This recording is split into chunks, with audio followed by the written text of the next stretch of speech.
할렐루야. 반갑습니다. 예. 사랑과 은혜의 교회. 우선 교회 이름이 참 좋습니다. 사랑, 은혜 계속 반복해도 좋은 말 아닙니까? 언제나 계속 말해도 좋은 말이 사랑이고 은혜입니다. 우리 하나님께서 여러분들 사랑하시고 또 많은 은혜 주실 줄 믿습니다. 또 여러분들도 하나님께로부터 받은 사랑으로 많이 사랑하시고 또 하나님께 받은 은혜로 많은 사람들에게 이렇게 흘려 보내시기를 바랍니다.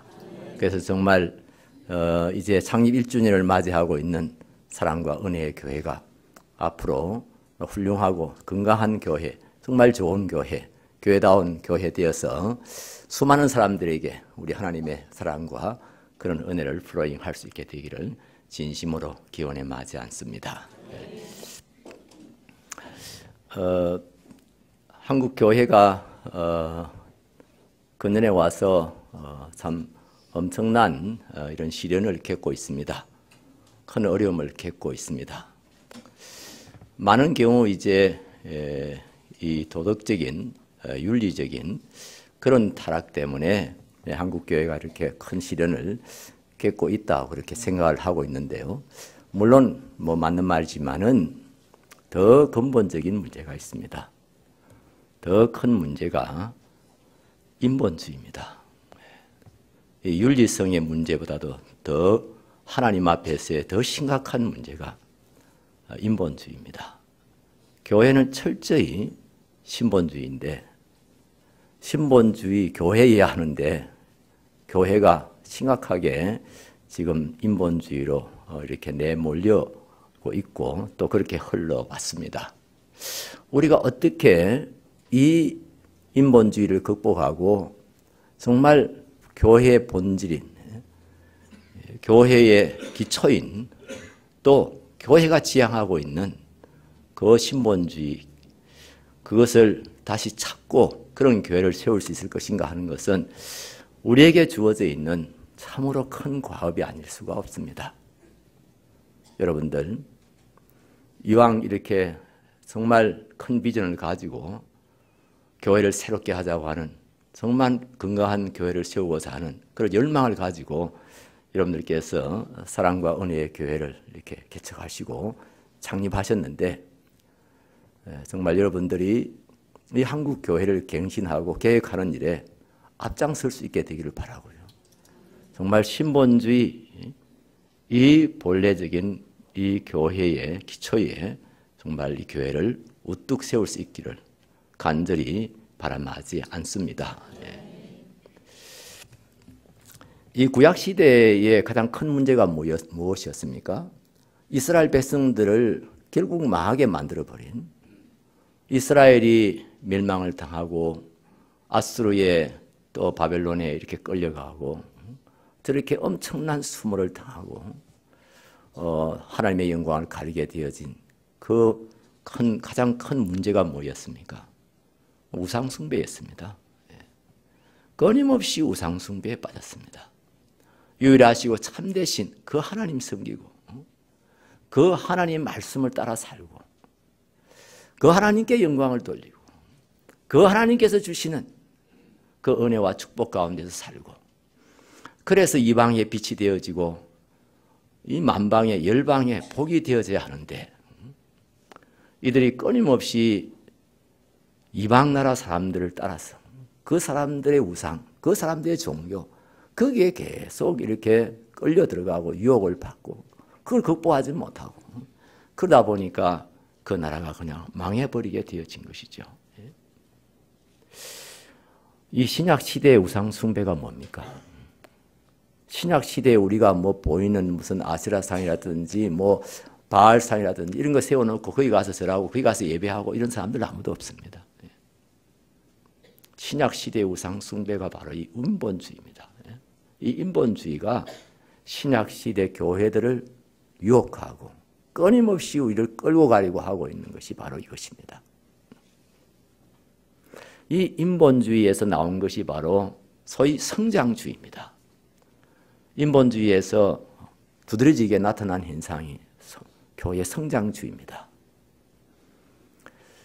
피터 와거너 같은 사람이 어떤 신학적인 그런 근거를 가지고 시작하긴 했지만은, 그러나 그것은 끌어다 붙인 것이고요. 이 성장주의가 복음주의를 벗어나서 그저 큰 교회 세우자, 큰 교회 세우자, 많은 사람들이 모이는 그런 교회 세우자, 그리고 우리 이름을 내자, 한번 세상에 우리 힘을 과시하자, 뭐 이러면서 일어난 겁니다. 이 성장주의에 빠지면요, 만사가 다 그르치게 되어 있습니다. 우선 교회의 존재 목적을 잃어버릴 수 있습니다. 교회가 무엇 때문에 존재하는지, 왜 하나님께서 이 땅 위에다 교회를 세우셨는지, 그냥 그것 자체를 잊어버릴 수가 있습니다. 7, 80년대 한국 교회가 급성장을 하고 소위 부흥을 하면서 잊어버린 게 뭡니까? 그냥 큰 교회 짓고 많은 사람들 모이고 여기에 그냥 다 마음이 빼앗기다 보니까 복음주의를 잃어버린 것입니다. 영혼 구원하는 일을 잃어버린 것입니다. 우리 예수님께서 이 땅에 오신 목적이 무엇입니까? 내가 세상에 온 것은 양으로 하여금 생명을 얻게 하고 더 풍성히 얻게 하기 위해서 오셨다 그랬습니다. 예수님이 세상에 오신 목적은 사람들로 하여금 생명을 얻게 하고 풍성히 얻도록 하시기 위해서 이 세상에 오셨습니다. 이것이 교회의 존재 목적입니다. 교회가 해야 할 일입니다. 우리가 무슨 힘이 있어서 사람들에게 생명을 줄 수 있겠습니까? 그런데 놀랍게도 우리 주님께서 우리에게 복음을 맡겨주셨습니다. 이 복음은 모든 믿는 자에게 구원을 주시는 하나님의 능력입니다. 하나님의 지혜요, 하나님의 능력입니다. 이 복음이야말로 인류를 행하신 하나님의 마지막 대책이고 완전한 대책입니다. 이것을 통해서 하나님께서는 사람들에게 새 생명을 주시고 이것을 통해서 새로운 사회를 세우시고 나아가서 새로운 왕국을 세우십니다. 이 복음에 하나님의 능력이 있습니다. 사람들이 보기에는 하찮게 보이는 복음이지만은 이것이 하나님의 지혜요, 하나님의 능력입니다. 이 복음을 통해서 교회가 교회되고 이 교회를 통해서 이런 복음적인 사역은 계속되어져 나아가는 것입니다. 로마서 1장 16절에서 내가 복음을 부끄러워하지 아니하노니, 이 부끄러워하지 아니한다는 말은 반어법적인 용어입니다. 강조하는 것입니다. 나는 복음을 자랑한다는 겁니다. 복음을 너무나도 자랑스럽게 생각한다는 것입니다. 이 복음은 모든 믿는 자에게 구원을 주시는 하나님의 능력이 됩니다. 첫째는 유대인에게요, 또한 헬라인에게로다. 유대인들은 자기들의 전통을 자랑했습니다. 율법을 자랑했습니다. 그러나 그것 가지고는 우리가 구원에 이를 수가 없습니다. 우리가 율법을 지켜서, 계명을 지켜서 하나님 나라에 이르게 될 사람 한 사람도 없습니다. 우리는 전적으로 부패한 자들입니다. 타락한 자들입니다. 오직 예수 그리스도의 속량으로 말미암아, 어린 양 대신 예수 그리스도의 그 피로 말미암아서만 우리가 어렵다함을 받게 되고 구원함을 받게 되는 것입니다. 그것으로 끝나는 것입니까? 이 구원이라는 말이 단순히 우리가 새로운 생명을 얻는다는 것으로 끝나는 것입니까? 우리가 거듭난다는 것으로 끝나는 것입니까? 그렇지 않습니다. 이 구원이라는 말 속에는 엄청난 내용이 들어있습니다. 존 스토트 목사님의 말에 의하면은, 말 따라 한다면은, 이 구원이라는 말 속에는 뉴 라이프, 새로운 생명, 뉴 소사이어티, 새로운 공동체, 뉴 킹덤, 새 하늘과 새 땅의 완전한 공동체가 이루어지는 것을 다 포괄해서 구원이라 그렇게 말합니다.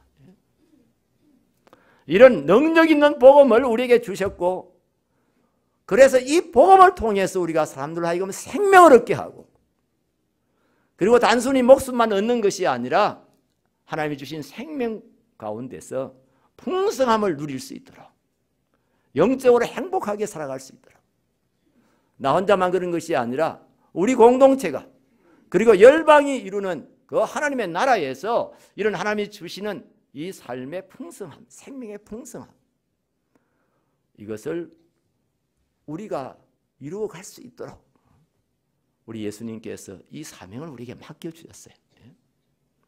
대사명을 주셨고 또 우리에게 대계명을 주셨습니다.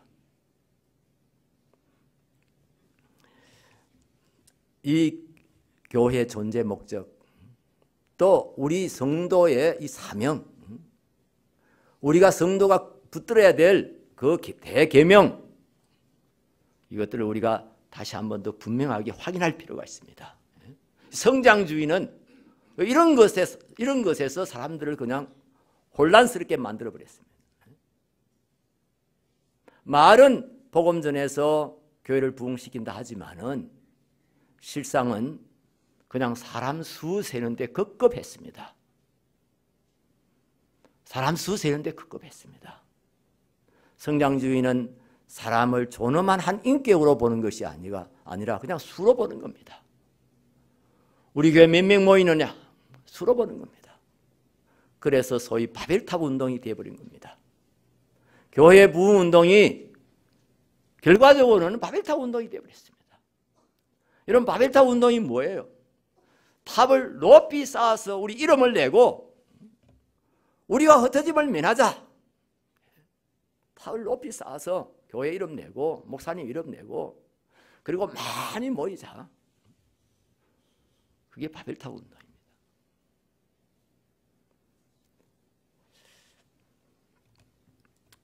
정말 우리가 다시 한 번 더 교회다운 교회가 무엇인지, 건강한 교회가 무엇인지, 우리에게 주어져 있는 사명이 무엇인지, 우리가 지향하고 목표하는 것이 무엇인지 하는 것들을 다시 한번 확실하게 확인하고 붙잡을 수 있게 되기를 바랍니다.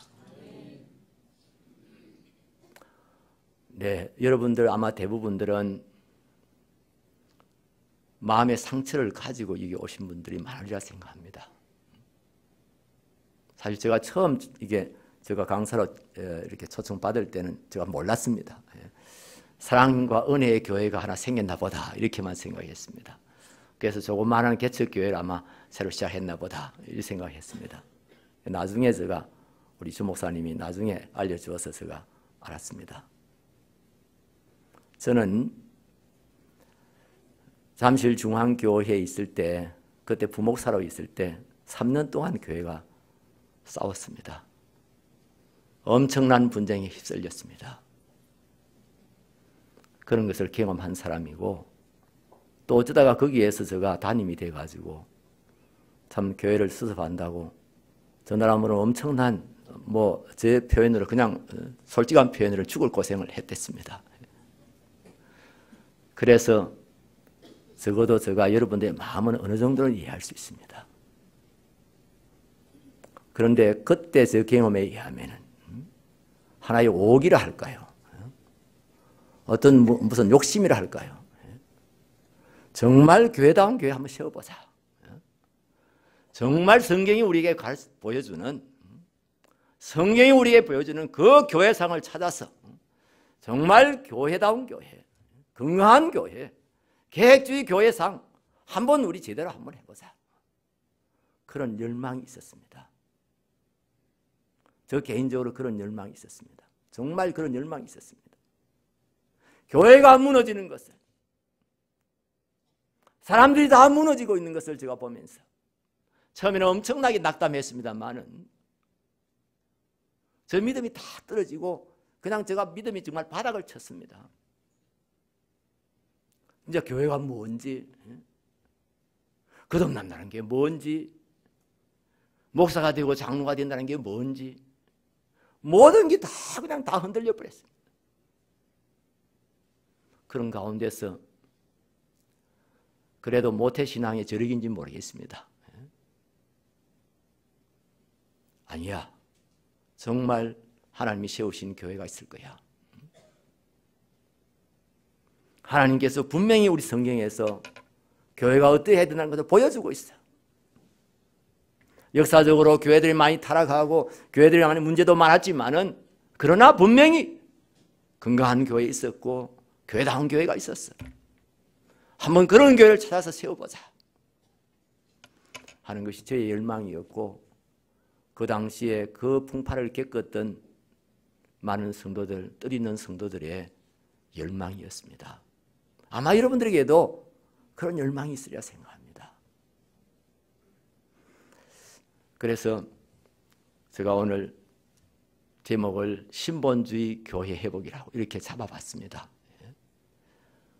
정말 우리 사랑과 은혜의 교회가 성경에서 우리에게 말씀해 주고 있는 그런 교회, 정말 하나님 중심, 말씀 중심의 교회, 그런 교회로 우뚝 세워져 되기를 바라고요.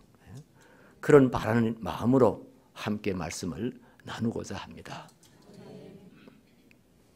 이 성장주의가, 인본주의가 가져온 폐해가 성장주의로 나타났고, 이 성장주의가 또 교회에 미친 큰 영향 중에 하나가 뭐냐면은 교회 멤버십의 혼란을 가져오게 만들어버렸습니다. 교회 멤버십, 누가 교인이냐는 겁니다. 누가 교회의 지체냐는 겁니다. 누가 교회의 정회원이냐 하는 이 부분에 큰 혼란을 가져와 버렸습니다. 우리가요, 교회당은 언제나 열려 있습니다. 교회당은 항상 열려 있습니다. 문턱이 없습니다. 아무나 오게 하는 것이 교회입니다. 누구든지 오라, 누구든지 나오라, 주께로 나오라. 그런데 교회에 들어오는 것은 다른 문제입니다. 다시 말하면 교인으로서 멤버십을 갖는 것은 다른 문제입니다. 제가 지금 법적인 이야기 하는 것이 아닙니다. 하나님과의 관계에서 하나님이 세우신 교회, 예수님의 몸된 교회의 지체가 되는 것은 다른 문제입니다. 이 문은요, 이 교회로 들어오는 문은 예수 그리스도이십니다. 내가 양의 문이다. 예수님께서 그렇게 말씀하셨어요. 내가 양의 문이다. 나를 통해서 사람들이 들어오고 나가고 꼴을 넣는다고 그렇게 말씀하셨습니다. 그런데 교회 성장주의가 그냥 한국 교회를 휩쓸면서 이 문 관리가 안 되는 겁니다. 문 관리를 못한 겁니다. 아니, 그냥 이 문을 그냥 활짝 열어버린 겁니다. 아무나 들어올 수 있도록, 절도요 강도들도 그냥 들어올 수 있도록 문을 그냥 열어버린 거예요. 여러분, 누가 크리스찬이 될 수 있습니까?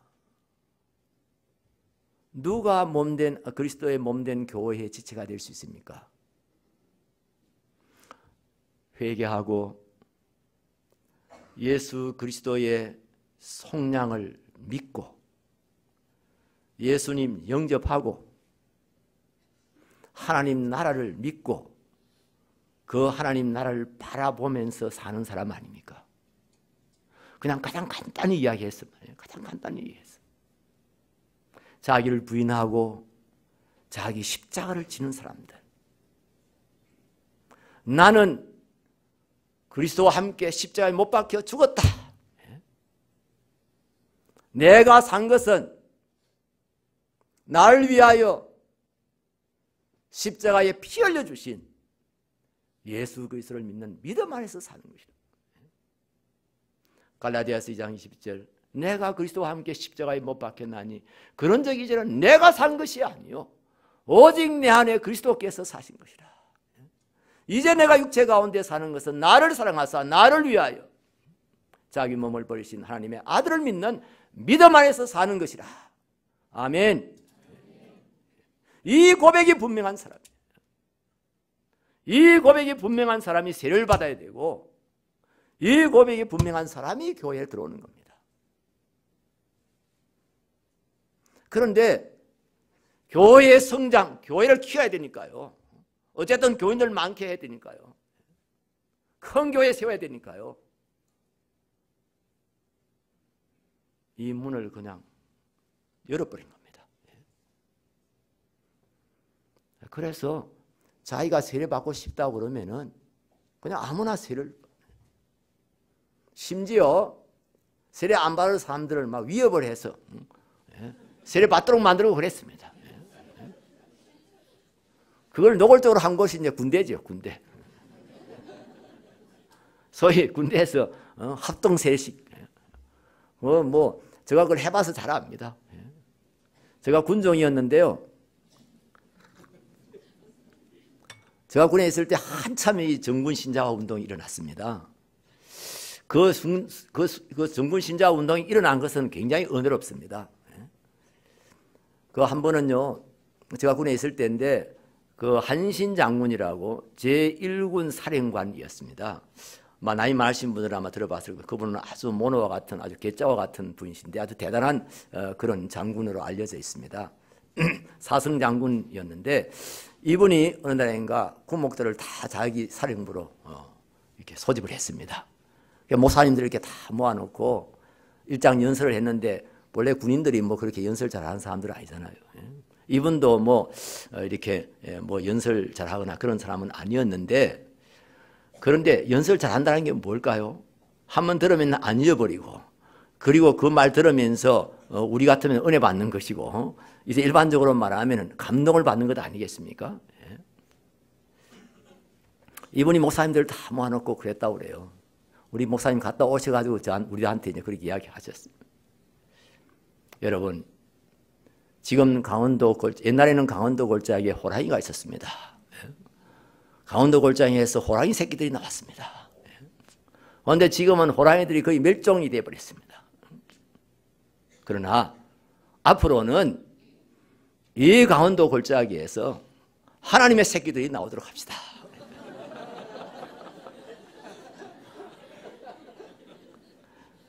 아유, 원색적인. 그렇지요. 우리가 하나님 새끼들이지요. 예. 여러분, 개가 새끼를 낳으면 뭐라고 그러죠? 예. 강아지죠. 서가 새끼를 낳으면은요, 송아지죠. 하나님이 새끼를 낳으면은요, 하나님의 자식이죠. 예. 하나님 아들, 딸들이죠. 영접하는 자 곧 그 이름을 믿는 자들에게는 하나님의 자녀가 되는 권세를 주셨으니 이는 혈통으로나 육정으로나 사람의 뜻으로 나지 아니하고 뭐라고요? 하나님께로서 난 자들이니라. 하나님께로부터 그 원문 쓰인 내용을 보면은요, 하나님께서 낳았다 이 말이에요. 하나님께서 낳았다. 하나님 낳았으니까 우리는 하나님의 자녀들이죠. 하나님의 자식이지요. 어쨌든 정군 신자화 운동이 그렇게 해서 일어난 겁니다. 저 북한 인민군들은 그야말로 주체 사상으로, 김일성 주체 사상으로 똘똘 뭉쳐 있는데 우리나라 이 병사들은 너무나 정신 전력이 너무 약하다. 너무 희미하다. 가만히 보니까 불교도 있지만은 불교는 저 산소에 들어가서 이렇게 묵상하고 목탁 두드리고 이러는데 그 가지고는 도저히 군대 정신으로서는 안 맞는 것 같은 생각이. 그래서 기독교다. 그분이 사실은 그 뒤에는 믿었는지 모르겠는데 그 당시만 해도 신앙생활을 안 했다고 그럽니다. 그분이 예수 안 믿는 사람이었다고 그럽니다. 그런데 자기가 보니까 기독교 정신이라야, 자기는 기독교 신앙을 보지 않고 정신을 본 거죠. 기독교 정신이라야 정말 어떤 사람을 무장시킬 수 있다, 아마 그렇게 생각했던 것 같아요. 어쨌든 정군 신자화 운동한다고 그다음에 목사님들이 이제 이리 뛰고 저리 뛰고 하면서 막 세례받을 사람들 막 모집을 했습니다. 그런데 제가 이제 군종으로 있을 때만 해도 목사님들이 이렇게 많지 않았습니다. 그래서 저는 사병이었지만은 한 대대를 맡았습니다. 대대를 맡아서 소위 군목처럼 그렇게 활동을 했는데요. 마침 그때 우리 대장님이 아주 신앙생활을 잘 하시는 분이었습니다. 대장님 부인이 성악을 전공하신 분이신데 그분은 진짜 열정이 있는 신앙인이었어요.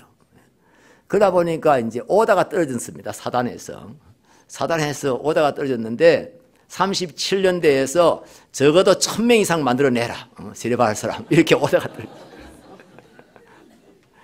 그러니까 우리 연대 목사님께서 이거 어디에서 1000명을 만드냐 이거예요. 그러니까 저한테 이제 떨어진 게 뭐냐, 400명 만들어라. 너는 대장님이 교인이니까 너같이 좋은 지금 그런 조건이 어디 있냐? 그럼 너는 400명 만들어라. 참 기가 막히죠. 왜 갑자기 어떻게 제가 400명을 세례받을 대상자를 만들어냅니까? 그래서 제가 도저히 이건 아니다 싶어가지고 제가 대장님을 찾아가서 말씀을 드렸어요. 그 하기 전에 제가 이제 한번 그 대장님한테 말씀을 드려가지고 전체가 다 대대가 다 모였을 때 한번 저에게 시간을 좀 달라 해가지고 제가 올라가서 이제 이 정군 신자화 운동과 또 합동 세례식에 대한 이제 이 취지를 좀 제가 나름대로 설명을 하고 그 다음에 여러분들 정말 이번에 이 세례받을 용의가 있으신 분들 한번 손을 들어보라고 그랬어요. 딱 2명 손 들었어요. 제가 뭐 연설을 제대로 못했겠죠. 하여튼 한마디로 그냥 확 사로잡을 수 있어야 되는데 하여튼 뭐 군정이 올라가가지고 뭐라고 뭐 해봤자 뭐 들은 채도 안 하죠. 그래도 2사람이라도 지원했다는 게 참 큰 다니. 그래서 제가 대장님을 찾아갔어요. 이 둘이밖에 지원 안 했다고. 그러니까 저보고 그래요. 그래 그 교육할 준비만 해가지고 내한테 맡기라고. 그래서 다시 또 연병장 언젠가 한번 모였는데 대장님이 딱 올라가가지고 그 다음에 민 말씀 하셨어요. 우리 모두가 정신전력 강화를 위해서 다 우리가 예수 믿고 다 크리스찬이 돼서 정말 믿음으로 나가야 된다고. 그래서 이번에 아직도 예수 안 믿는 사람들, 아직 세례 안 받은 사람들 모두 세례 받도록 그렇게 준비하기를 바랍니다 하면서 알았지? 하니까 모두 다 예!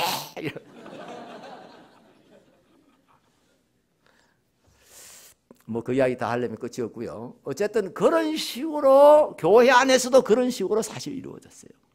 그 비슷하게 이루어졌어요. 실제로 저도 목회하면서 그런 경험을 했어요. 세례문답 하면서 왜 세례 받으려고 하는데 이렇게 물으니까 어머니 아버지가 이번에 꼭 받아야 된다 했어요. 그럼 너는 어떻게 생각하는데? 저는 아직 준비가 안 됐다고 생각해요. 그럼 준비하고 오느라 하고 돌려보냈어요. 난리가 났어요. 딸 둘이 시집갈 때가 다 됐다고 이제 세례를 봐야 된다고 부모님들이 막 엄청나게 이제 압력을 가해가지고 세례 신청을 하고 문답을 하도록 보냈는데 제가 돌려보내버렸으니까요. 막 그 어머니가 울고 막 저한테 전화하고 그랬어요. 모사님 앞으로 우리 딸들 책임지실랍니까? 막 이러면서. 그건 어머니가 그랬다는 건 그 좀 다행이에요. 좀 다행이에요. 목사님들이요. 세례받고 나면 믿음이 생기는 거야. 받아 이번에. 하여튼 지원한 사람들은 무조건 다 뭐 알지도 못하는데 예수님 아나 뭐 물어봤자 모르는데 어떤 사람이 예수님 어디서 났냐 이런 물으니까 부드나무 밑에서 났다고 해야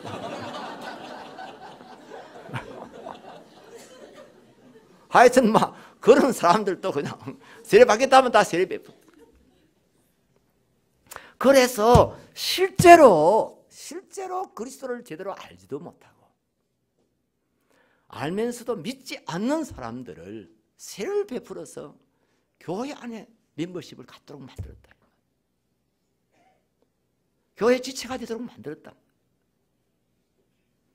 그런 사람들이 이제 점점 늘어나게 되면서 교회와 세상의 구별이 없어지기 시작합니다. 교회와 세상이 별 다름이 없이 되어버렸어요.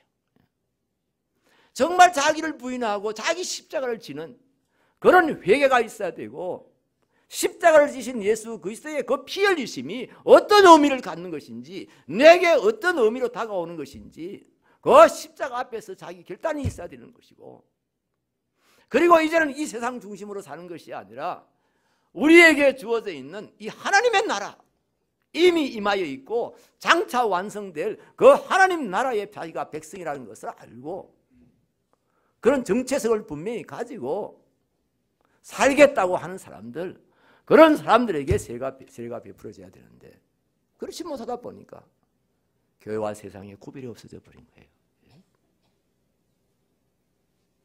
그러면서 교회는 급격하게 타락한 겁니다. 제가 지금 정확한 기억은 아닌데요. 그 한미준에서 조사할 때인지 목사님 혹시 아실지 모르겠습니다. 어느 팀에서 조사를 했는 건지 장로님들을 소위 설문조사를 했습니다. 그냥 의식조사를, 교인들의 의식조사를 하면서 장로님들만 또 따로 빼가지고 이제 조사를 했는데요. 저 확실한 기억은 아닙니다. 목사님 장로님들을 보태서 한 건지 장로님들만 따로 한 건지 모르겠는데 여러분 충격받지 마십시오. 하나님 나라를 믿지 않는 사람들이 15%였습니다. 천국을 믿으십니까? 하나님의 나라를 믿으십니까? 나는 천국 안 믿습니다 하는 사람이 15%였습니다. 그러니까 예수님도 제대로 믿지 않는 사람들을 세례를 받게 했고 얼마 있지 않으면 서리 집사 되지요. 그리고 교회 잘 안 빠지고 뭐 11조도 하고 뭐 이렇게 좀 열심히 있는 것처럼 보이면은 그다음에 나중에 안수 집사님도 되시고 뭐 그러다 보면은 목사도 되고 장로도 되고 그런단 말이에요. 그러니까 정말 자기 신분, 자기 정치에 대한 정말 한 번도 하나님 앞에서 십자가 앞에서 결단을 안 해본 사람들, 아무런 생각도 별로 없었던 사람들. 그냥 뭐 교회 다니는 게 좋지, 신앙을 가지는 게 좋지 뭐. 그래서 종교 생활을 한 사람들, 그런 사람들을 그냥 교회가 받아들인 거예요. 여러분 자신들을 한번 스스로 테스트해 보시기 바랍니다. 자신이 믿음에 섰는가? 자신을 시험하라고 말씀했습니다. 내가 믿음에 섰는가? 나는 참된 그리스도인인가? 예수 그리스도는 정말 나의 주인이신가? 입으로만 주여 주여 하면서 사실 자신의 삶의 모든 중요한 영역들은 다 자기가 주인으로 하고 있지 않는지 자신을 한번 반성해 보시기 바랍니다. 우리 한 사람 한 사람들의 크리스찬들이 정체성이 분명하셔야 됩니다.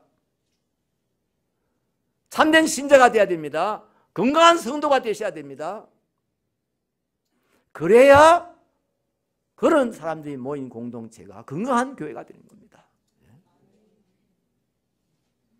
여러분 계란 4개가 있는데 그 하나는 썩었어요. 우리 전도 폭발 훈련에 나오는 이야기입니다만은 그거 다 섞어가지고 같이 이렇게 후라이를 만들면 어떻게 되겠어요? 그만큼 선도가 떨어져 버리는 거죠. 썩은 계란 같은 것, 그런 신자들이 그냥 이렇게 섞여 있으면은 전체적으로 다 이게 추락하는 거예요.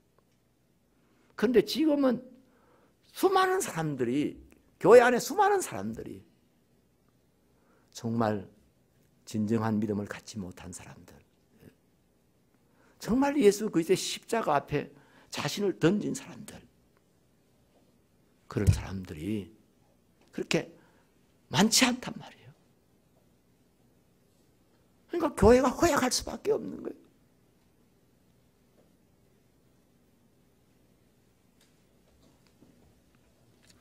그리스도의 성량에 대한 이 믿음을 여러분들이 분명하고 확실하게 붙드시기 바랍니다. 성량이 뭡니까? 성량. 성량 혹은 대속 이런 말 쓰는데요. 옛날에는 구속이란 말을 썼는데 사람들이 구속됐다는 거하고 구속됐다는 거 자꾸 헷갈려서 와서 그래서 성량이라는 말로 바꾼 거예요.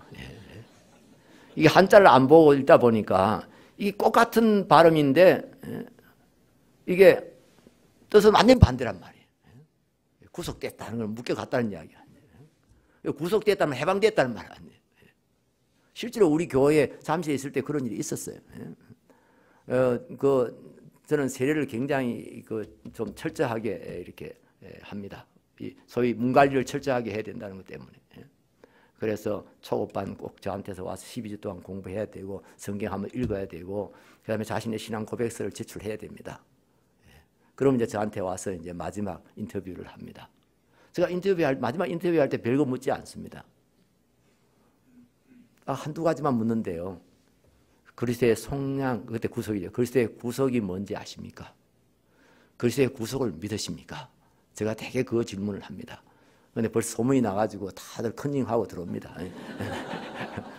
컨닝을 하더라도 저는 그것은 중요하다고 생각합니다. 정말 알아야 되고 믿어야 되니까요. 근데 지금 저 부경대학교 교수로 가 있는 우리 박 선생이라고 있었는데 그 양반이 참 부인이 막 그 권지산이 막 참 울며 불며 이렇게 호소를 해가지고 그래가지고 공부도 하고 이제 성경도 읽고 또 신앙 고백서도 써내고 이래가지고 이제 저 앞에 이제 왔어요. 인터뷰하러 왔어요. 그래서 제가 물었지요.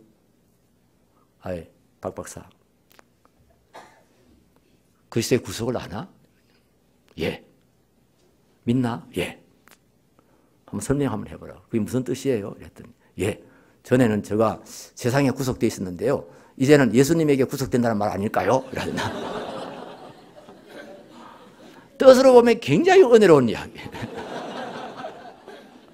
자기가 이것까지는 세상에 묶여 살았는데 이제는 그냥 꼼짝없이 예수님께 묶여가 그냥 예수님께 끌려가겠습니다. 그러니까 그 대단한 신앙 고백이에요. 그래서 제가 세례를 베풀기는 했는데 예. 속량, 구속, 대속이라는 말은 이게 종을 풀어서 양민으로 만들 때 쓰는 용어들이에요. 종인 사람을 해방시켜가지고 양민으로 만들 때 쓰는 말입니다. 이 아포루트로시스라고 하는 헬라어인데요. 예를 들어서 여기 앞에 있는 우리 집사님이신지 집사님이 남의 집에 종이 돼 있었어요. 종이었어요. 종이었는데 아버지 이웃집에 아저씨가 보니까 저렇게 훌륭한 저렇게 똑똑하고 이쁘고 잘생긴 사람이 어째 종이 돼 있냐. 평생 종으로 살도록 내두기에는 너무 아깝다. 내가 해방시켜가지고 우리 집 며느리 삼아야 되겠다. 그렇게 생각을 하고 그 주인을 찾아간 겁니다. 가서 이 종을 내한테 팔아라. 주인이 깜짝 놀래가 아이고 얼마나 우리 집에 귀한 참 종 중에서는 최고인데 내가 어떻게 파냐 막 이래도 가서 막 사정사정 해가지고 돈을 엄청 주고 사왔습니다. 사왔다고 해방이 되나요? 그렇지 않죠. 사와도 종은 종이죠. 그러면 이제 이 종을 데리고 정부에 가는 겁니다. 옛날에는 시정부였잖아요. 폴리스였잖아요. 폴리스에 가가지고 이 사람을 내가 양민으로 시민으로 만들고 싶은데 속전을 얼마나 내야 되느냐. 이 사람을 해방시켜서 양민으로 만들어 돈을 얼마나 내야 되느냐. 예, 지금도 그리스 같은, 스위스 같은데 시민권을 받으려면요. 그 사회를 위해서 많이 기여해야 됩니다. 거기 살면서 세금을 얼마나 냈는지 뭐 그런 거 다 검토하고요. 그래서 뭐 청문회까지 해가지고 시민권을 줍니다. 그와 마찬가지로 얼마나 돈을 내야 되느냐. 그러니까 뭐 예를 들면 뭐 옛날 돈으로 뭐 수십만 냥을 내야 된다. 500달란트를 내야 된다. 그러면 주인이 500달란트를 다 내고 그 다음에 이 사람의 노예 명부에서 이름을 지우고 시민 명부에다가 이름을 올리고 소위 주민등록증을 이제 발부를 하는 겁니다. 그렇게 할 때 사용되는 말이 아포루트로시스입니다. 속량한다. 대속이라는 말도 같은 말인데요. 주로 이것은 빚과 연관이 되어 있을 경우입니다. 옛날에는 빚을 져서 못 갚으면은 남의 종이 되어야 됐습니다. 아버지가 이렇게 뭘 하다가 빚을 엄청 많이 졌습니다. 빚을 갚을 수가 없습니다. 그랬더니 한 번은 채주가 와가지고 그 집 딸을 그냥 잡아가 버린 겁니다. 너 빚 못 갚으니까 네 딸을 내 종으로 데리고 가겠다. 꼼짝없이 그냥 딸을 뺏겨버렸습니다. 옆에서 삼촌이 보고 참 기가 막힌단 말이에요. 자기 조카가 정말 훌륭하고 똑똑하고 야무진 조카인데 세상에 아버지가 빚을 못 갚아가지고 남의 종이 돼버렸다. 너무 기가 막혀서 이 사람이 주인을 찾아간 겁니다. 빚 얼마입니까? 내가 대신 갚아주겠다. 그래서 이 삼촌이 다 빚을 갚아줄 겁니다. 이걸 구약 성경에서는 고엘이라고 그랬습니다. 고엘. 그런 사람을 고엘이라고 합니다. 그래서 삼촌이 빚을 다 갚아주고 자기 조카를 찾아오는 겁니다. 그것을 대속한다 그럽니다. 예수 그리스도께서 우리가 죄와 죽음의 노예가 되어져 있을 때 우리의 죄값을 당신께서 당신의 보혈로 지불하셨습니다. 당신의 생명 목숨으로 지불하셨습니다. 당신이 피를 흘려서 우리가 받아야 될 형벌들을 다 대신 받으셨습니다. 그리고 우리는 그 죄에서 해방되어서 하나님의 자녀가 되게 해주신 겁니다. 하나님 나라의 백성이 되게 해주신 겁니다. 하늘나라의 시민권이 받도록 해주신 겁니다. 그게 속량이란 말입니다. 모든 사람이 죄를 범하였음에 하나님의 영광에 이르지 못하더니 그리스도 예수 안에 있는 속량으로 말미암아 하나님의 은혜로 값없이 어렵다 하심을 얻은 자 되었느니라. 복음의 핵심적인 말씀입니다. 이 복음, 이 속량의 복음, 이것을 확실하게 믿는 사람들. 나는 영원히 멸망받을 사람, 이미 심판받은 사람. 죽음에는 직행하는 것이 지옥인데 우리 예수님께서 그의 피 흘림을 통해서 우리를 대속해 주심으로 우리가 하나님 앞에서 어렵다함을 받고 하나님의 약속을 따라서 영접하는 자, 곧 그 이름을 믿는 자들에게는 하나님의 자녀가 되는 권세를 얻게 되었고, 이것은 법적으로 신분이 바뀌었다는 이야기입니다. 법적으로만 신분을 바꿔주신 것이 아니라 이런 혈통이나 육정이나 사람의 뜻으로 나지 아니하고 오직 하나님께로부터 난 자들이니라. 하나님께서 우리를 다시 낳아서 중생케 하셨어. 본 어게인하게 하셨어. 우리를 당신의 자녀로 삼으시고 하나님의 백성으로 삼으셨다는 거죠. 이 복음적인 신앙을 분명하게 믿는 사람들, 그런 사람들이 진정한 진실한 크리스찬, 정직한 크리스찬. 여러분, 이 복음적인 신앙, 이 참된 믿음을 분명하게 확인하시기를 바랍니다. 모르시면 배우시기 바랍니다. 배우고 확신한 일에 거하시기 바랍니다. 그냥 어정어정하면서 살지 마시고요. 어정어정하면서 살지 마시고 확실하게 붙잡으시기 바랍니다. 분명하게 고백하시기 바랍니다. 그 믿음의 바탕 위에 서야 됩니다. 두 번째로, 이 인본주의가 교회 안에 이렇게 심각한 상황으로 들어와 있는데 이것이 가장 두드러지게 노골적으로 나타나는 것이 리더십입니다. 교회 리더십의 타락입니다. 정말 여러분 한번 그냥 깊이 생각할 것도 없습니다. 한번 돌아보세요. 오늘날 교회 직분이 명예가 되었고요. 권세가 됐습니다. 파워가 됐습니다. 영적인 파워가 아니고요. 세속적인 명예와 세속적인 파워가 됐습니다. 그래서 많은 교인들이 어떤 직분을 갖기를 사모하고 좋아합니다. 그 사모하는 것 자체는 귀한 일이에요. 바울 사도님도 디모데 전서에서 이 감독이 되리라 하는 사람은 그 사모함이 있어야 된다고 했어요. 정말 하나님의 나라를 위해서, 하나님의 교회를 위해서 헌신하고자 하는, 정말 그 교회를 위해서 봉사하고자 하는 사모함이 있어야 된다고 했어요. 그런데 오늘날 교인들이 장로가 되고 싶어하고, 뭐 권사가 되고 싶어하고, 집사가 되고 싶어하고 하는 것이 과연 하나님 중심이냐? 정말 섬기기 위해서냐? 정말 헌신하기 위해서냐? 오늘날 심각한 상황에 와 있습니다. 정말 심각한 상황에 와 있습니다. 제가 그런 이런 문제 이야기를 들을 때마다 정말 가슴이 그냥 녹아내리는 같은 마음을 느낍니다. 제가 사천에 통합적 교회 집회를 갔을 때입니다. 점심시간이 됐는데 점심 먹으러 갔는데요. 목사님들이 많이 오셨더라고요. 그래서 아이고 여기는 시골이라서 역시 옛날 전통이 남아있네. 집회한다고 막 이웃에 있는 목사님들까지 막 다 왔구나. 그래서 그날 식강사들이 많았어요. 같이 밥 먹는 강사님들이 많았어요. 그래갖고 뭐 빙 둘러 앉아서 같이 이야기하고 밥을 먹었는데 먹고 나니까 그 담임 목사님이 저더라고요. 목사님 죄송합니다만은 잠깐만 여기 그냥 목사님 좀 등에 벽에다 등을 좀 붙이시고 조금 쉬고 계시라고. 우리 오늘 시차례가 모였다고 하더라고요. 시차례 그래 시차례 하시라고. 그래서 이제 시차례 이제 뭐 하고 기도를 하고 이제 오늘 하는 이야기를 하는데 제가 이렇게 좀 졸다가 그냥 잠이 번쩍 깼습니다. 무슨 이야기를 하냐면요.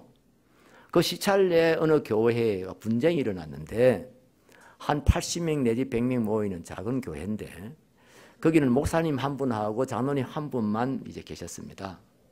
그런 당회를 준당이라고 그럽니다. 그랬는데 아무래도 이제 장로님들 더 피택을 해야 되겠다 해가지고 두 분 장로님을 더 뽑기로 하고 이제 저 지난주에 한 2주 전에 이렇게 공동회의를 해서 투표를 했다는 겁니다. 그런데 한 사람도 뽑히질 않았습니다. 그런데 그 중에 좀 주동이 될 만한 집사님이 한 분 계셨는데 이분이 2표가 모자라서 되질 않았습니다. 그래서 이 안 되신 집사님이 폭동을 일으킨 겁니다. 자기를 잘 따르는, 자기를 좋아하는 사람들하고 속닥속닥 해가지고 한 20-30명 모아가지고 예배를 방해했던 겁니다. 그 다음 주에 이제 주일날 예배를 시작하려는데 목사님, 장로님들 한 분밖에 없으니까 늘 이제 대표기도를 장로님이 늘 하신. 강단에 두 분이 올라갔죠. 막 몰려와가지고 끌어내린 겁니다. 목사님도 끌어내리고 장로님도 끌어내리고. 당신 같은 사람들 필요 없어. 왜 그러냐면 목사 장로가 자기를 안 찍었다는 거예요. 2표 모자란 거는 장로님하고 목사님하고 밤하에 눈치를 보니까 평소 때 자기를 안 좋아하는 것더라고요. 그래서 자기가 안 됐다 해가지고 폭동을 일으켰다는 거예요. 우리 당신 같은 장로 필요 없어. 목사 필요 없어. 나가. 그냥 난리가 난 거예요. 그거 수습한다고 시차례가 모인 겁니다. 제가 이렇게 기대가 졸다가 제가 그냥 벌떡 일어날 뻔했습니다. 여러분 그게 교회입니까 여러분? 그게 신자들입니까? 그런 일을 일으킬 수 있을 만큼 한국 교회가 인본주의화되고 타락됐다는 겁니다. 여러분 그런 정도는 아니지만은요. 교회에서 뭐 장로 피택이 있다, 권사 피택이 있다 이러면은요, 그저 손하고요 서로 뭐 이야기하고 이번에 누구 돼야 안 되겠냐, 누가 돼야 안 돼, 뭐 이러고 그 다음에 마치고 나면 또 막 안 된 사람들의 얼굴이 막 푸르락 해가지고 막 씩씩거리고 뭐 그래가지고 교회들 또 한 2가정은 또 떠나고요. 이게 지금 뭐 하는 겁니까, 여러분? 교회 직분은 철저하게 봉사직입니다. 이건 명예가 아니고 멍해입니다. 제가 잠실중앙교회 있을 때 처음부터 이 말을 참 많이 했는데 언젠가 제가 이렇게 책방에 가니까요. 책 제목에 그런 게 나와 있더라고요. 직분은 명예가 아니고 멍해입니다. 언제 저한테 그걸 따가지고 허락담. 여러분들 한번 따라서 하십시오. 직분은 명예가 아니고 멍해입니다. 경상도 사람들은 명예인지 멍해인지 이렇게 잘 구별이 잘 안 됩니다만은 저도 연습을 엄청 많이 한 겁니다. 이게 명예로 생각하는 거예요. 그래서 직분을 받을 때는 임직할 때는 막 거창하게 합니다. 뭐 꽃다발도 많이 들어오고 뭐 선물도 주고받고 사진도 막 엄청나게 찍고 뭐 잔치를 뭐 그건 엄청나게 화려한 잔치지요. 뭐 기분이 좋지요. 와 우리 교회만 뭐 이제 뭐가 되겠구나. 뭐 우리 교회가 정말 이제 이번에 진짜 막 참 부흥되겠구나. 뭐 이런 생각을 기대를 갖게 만들지요. 임직식 끝나고 한 주 딱 지나면은 딱 원위치 됩니다. 모든 분위기, 모든 교회 그 모습 딱 옛날처럼 돌아갑니다. 새벽기도 나오는 사람 불어나지 않습니다. 아니 큰 교회들은 보통 임직하면 막 40~50명씩 하잖아요. 그러면 그 다음 날이라도 당장 새벽기도라도 40~50명 불어나야 되는데 전혀 숫자비 나지 않습니다. 그냥 그대로입니다. 교회에 뭐 짐질 일이 있으면 짐을 멍에라는 것은 짐지기 위해서 메우는 거잖아요. 일 시키기 위해서 메우는 거잖아요. 그런데 아무도 짐질이 하지 않습니다. 앞장서 나서지 않습니다. 현저하게 달라진 것이 그겁니다. 제가 목회 처음 시작할 때하고 지금하고 한 30년 동안에 엄청나게 달라진 것이 그 부분입니다. 그래도 옛날에는요, 막 무대 보러 그냥 자기를 던지는 사람들이 간혹 있었습니다. 교회에 무슨 일이 있다면 그냥 집 팔아가지고 막 갖다 헌금하고 뭐 이런 목사 걱정시키는 사람들 들어 있었습니다. 제가 아는 어떤 장로님도요, 저 강남에 그 살던 분인데, 그 뭐 나이도 많으신 분이고, 이 분이 집을 덜렁 팔아가지고 그냥 자기 교회 강남제일교회인가 그거 갖다 내버리고, 그 다음에 이제 그 조금 2천만 원인가 그거 남겨가지고 저 어디 남양주 같은 데 가가지고 그 시골집 하나 얻어가지고 그거 살았습니다. 와, 나는 참 기도 많이 했습니다. 저 우리 교회 교인도 아니지만은 정말 우리 그 장로님 정말 하나님께 축복해 달라고 제가 기도 많이 했습니다. 전사님 저래가지고 그냥 시험에 들어버리면 큰일 나잖아요. 다음에 따라할 사람이 없잖아요. 저 사람이 다 은혜 받고 정말 신앙이 잘하고 정말 하나님 축복 받아서 막 자녀들이라도 팍팍 잘 되고 막 뭔가 보여줘야 되지 않겠어요. 그래서 제가 정말 그때 제가 기도 많이 했어요. 근데 오늘날 그런 사람 없습니다. 엄청나게 계산 많이 하고요. 엄청나게 재고요. 그냥 하는 채만 하고요. 하는 채만 하고. 제가 군에 있을 때 우리 교회 대청소하기 위해서요. 사육병들을 좀 본부에서 보내달라 해가지고 한 5~6명 사육병들이 왔습니다. 그래서 의자들을 다 꺼내고 이제 피아노도 끌어내고 그리고 막 물 청소하고 막 닦고 이래 했는데 그때 피아노인데 이 그랜드 피아노가 아니고요. 그냥 작은 피아노 있잖아요. 그거였어요. 그런데 6명이 들고 나가는데 쩔쩔매더라고요. 그걸 들고 막 어쩔 줄 막 질질 끌고 막 끄면 안 된다고 막 이래 했는데도 막 그걸 질질 반신을 끌고 막 이러면서 나가요. 그래서 무겁기는 참 무거운가 보다 제가 그렇게 생각했어요. 그런데 제가 장가 갔는데 저 집사람이 그 피아노를 사가 왔어요. 집을 오면서 제가 피아노를 치니까 그런데 피아노를 옮기는 사람이 딱 둘이서 옮기더라니까요. 진짜 제가 놀랬네요. 아니 이삿짐 센터에서 나온 두 분이 딱 양쪽에서 이렇게 버티고요, 들고요, 탁 한 계단 해서 올라가더라니까요. 내가 그때 깨달은 게 있어요. 그렇다, 이 군인들이요 모양만 내는 겁니다. 이 사역병으로 나와가지고요 그냥 모양만 내는 겁니다. 손만 대고 있는 겁니다. 그러니 그 6명이 장정이 6명이 달아붙었는데도 그걸 질질 끌고 나가는 거죠. 교회 보면 꼭 그래요. 교회 보면.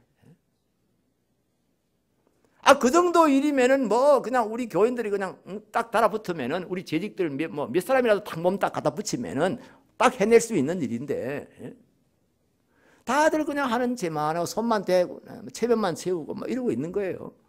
헌신하는 사람이 진짜 헌신하는 사람이 드물어요. 정말 봉사하는 사람들이 드물어요.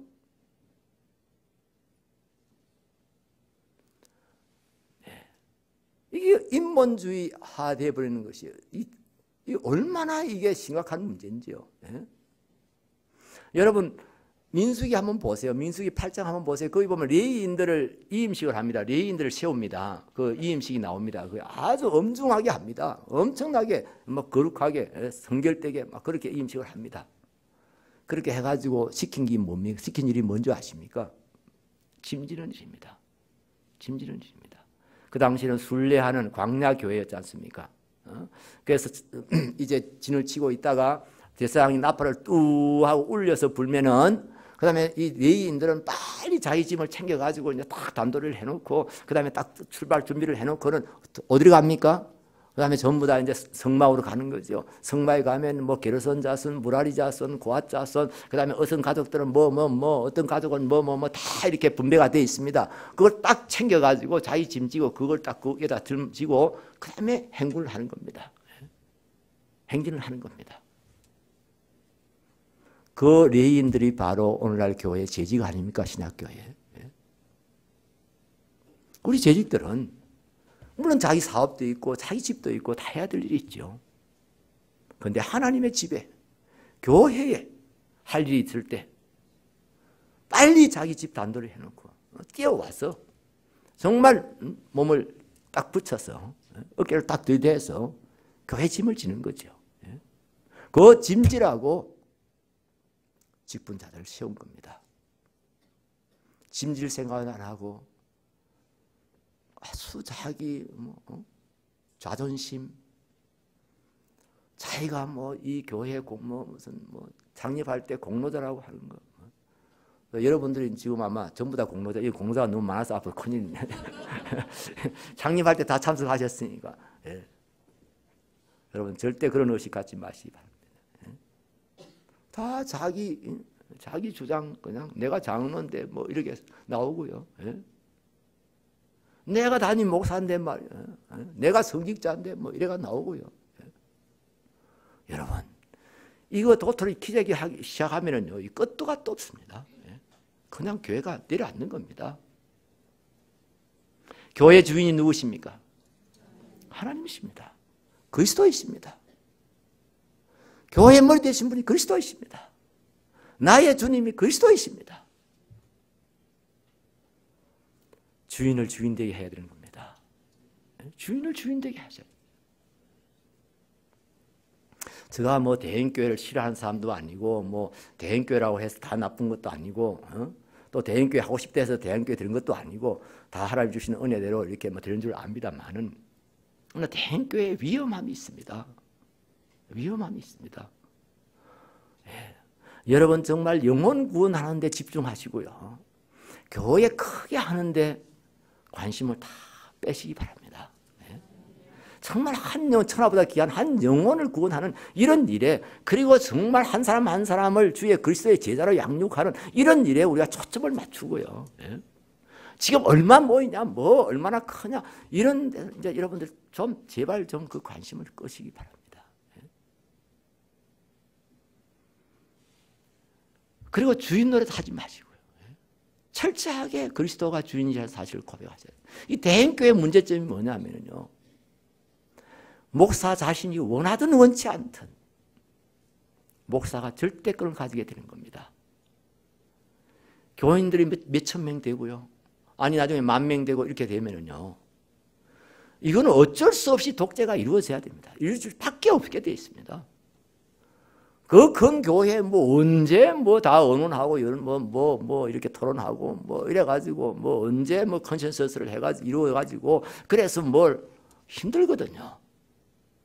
그냥 목사에게 다 권위가 주어지고 또 거기에 모인 분들은 다 목사님의 말씀에 은혜 받고 또 목사님께 또 이 영적인 감화를 받고 그래서 모인 사람들이니까 목사에 대한 절대 신뢰가 있습니다. 예? 어느 정도까지는요. 나중에 실망할 수 있지만 어느 정도까지는 그렇습니다. 절대 신뢰를 합니다. 그러니까 그냥 목사님이 어디를 한번 쳐다봤느냐, 목사님이 무슨 말을 했느냐, 그게 그냥 모든 걸 다 결정해버립니다. 그래서 로드십에 혼란이 오는 겁니다.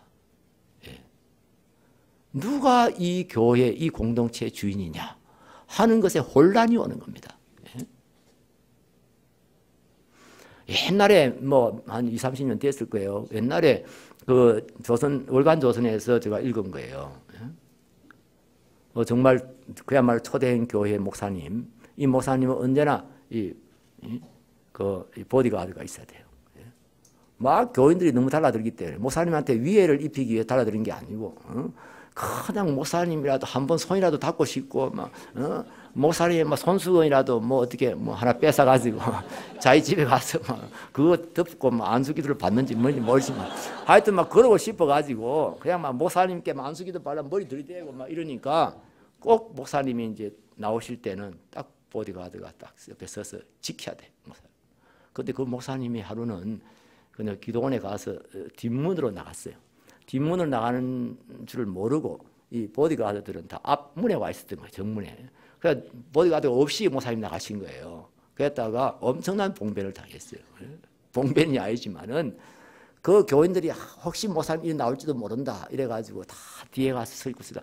마치 목사님 나오니까 막 목사님 하고 막 달라 들어가지고요. 막 이렇게 넥타이가 막 이리 되고 뭐 막 이 와이사드 다 빠져나오고 그 월간 조선에 그게 나왔더라고요. 그렇게 된단 말이에요. 누가 지금 주님이에요? 누가 주님이에요?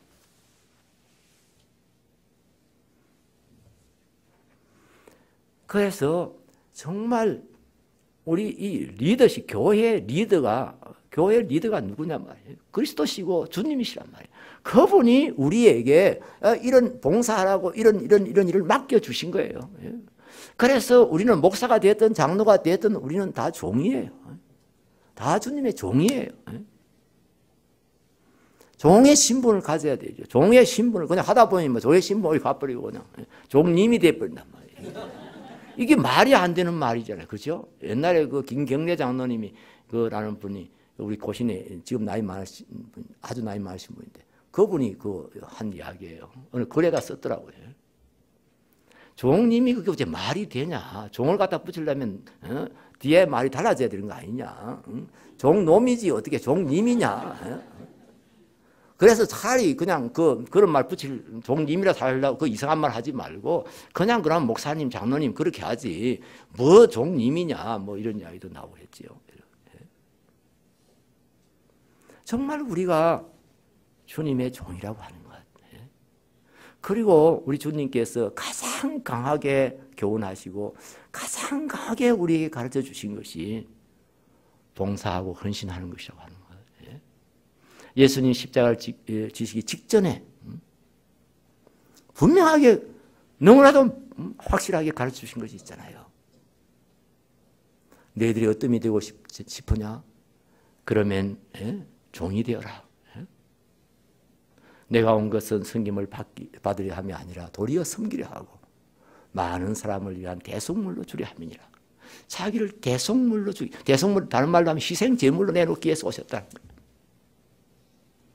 세상 사람들은 존경받고 높임받고 자기 권력 휘두르고 그런 것들이 유명한 것이고 위대한 것이라고 생각하지만 너희는 그렇지 않을지니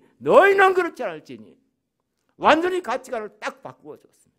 이 손바닥을 딱 뒤집듯이 딱 뒤집었습니다. 세상 사람들의 가치관하고 인본주의적인 가치관하고 신본주의적인 가치관하고는 완전히 다르다는 것을 예수님께서 너무나도 분명하게 말씀하시고 말씀만 하신 것이 아니고 당신께서 그런 삶을 사셨습니다. 정말 우리의 종이 되셨어. 서번트가 되셨어. 그분은 자신을 십자가에 내놓고 죽기까지 자기를 희생하고 헌신하셨습니다. 그리고 우리에게 말씀하신 겁니다. 나를 따라오려거든 너희들도 자기를 부인하고 자기 십자가를 지고 나를 따라오라.